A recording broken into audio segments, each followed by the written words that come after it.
అమ్మ చీర కొంగు విలువ ఇప్పటి పిల్లలకు చాలా మందికి తెలియకపోవచ్చు. ఎందుకంటే నేటి సమాజంలో కొందరు అమ్మలు చీర కట్టును మర్చిపోతున్నారు కదా. చీర కొంగు చీర అందానికే సొగసును పెంచే మకుట మాణిక్యం.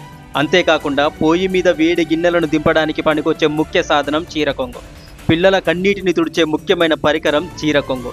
చంటి పిల్లలు పడుకోవడానికి అమ్మఒడు పరిపు కాగా వెచ్చటి దుప్పటిలా చీర కొంగే ఉపయోగపడుతుంది.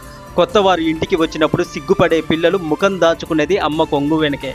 అలాగే వాతావరణం చలిగా ఉంటే అమ్మ కొంగుతోనే పిల్లలకు వెచ్చగా చుట్టేది. వంట చేసేటప్పుడు తల్లి తన చెమట బిందువులను తుడుచుకునేది చీర కొంగుతోనే. వంటకు అవసరమైనటువంటి కట్టె ముక్కలను తీసుకుని వచ్చేది చీర కొంగులోనే. అలాగే పెరటి తోటలో కూరగాయలు, పువ్వులు, ఆకుకూరలు వంటింటికి తీసుకొని వచ్చేది చీర కొంగులోనే. అంతేకాదు ఇల్లు సర్దడంలో భాగంగా పిల్లల యొక్క ఆట వస్తువులు, పాత బట్టలు వంటివి చీర కొంగులోనే మూట కట్టుకుంటుంది. ఇలాంటి ఎన్నో ఉపయోగాలున్న అమ్మ చీర కొంగు లాంటి వస్తువు మరొకటి కనిపెట్టగలరా? ఇంతటి అద్భుతమైన అమ్మ కొంగులో కనిపించేది మాత్రం అమ్మ ప్రేమే. అమ్మ ప్రేమ ఒక మధురమైన జ్ఞాపకం. అమ్మకి మన ఆకలి ఎప్పుడో చెప్పాల్సిన అవసరం రాలేదు.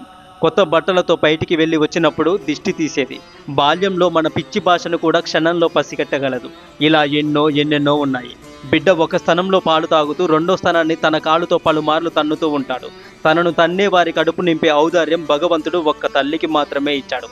అమ్మ ఒక వేదం లాంటిది. అమ్మ ఒక భక్తిభావం. అమ్మ ఒక ప్రేమ రూపం.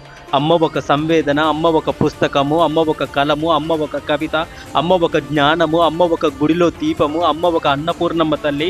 అమ్మ ఒక దేవత. అమ్మ ఒక వెలుగు. అమ్మ గురించి చెప్పుకుంటూ పోతే ఇలా ఎన్నెన్నో ఉంటాయి. ఎంతమంది జీవితాల్లో అమ్మలు జీవించి ఉన్నారో మరణించి ఉన్నారో నాకు తెలియదు, కానీ ఒక్క మాట మాత్రం చెప్పగలను. ఎవరు అమ్మ దగ్గర ఉంటారో వారు అతి సంపన్నులు. ఎవరైతే అమ్మ సేవా భాగ్యం కలిగి ఉంటారో వారు ధన్యులు, అదృష్టవంతులు.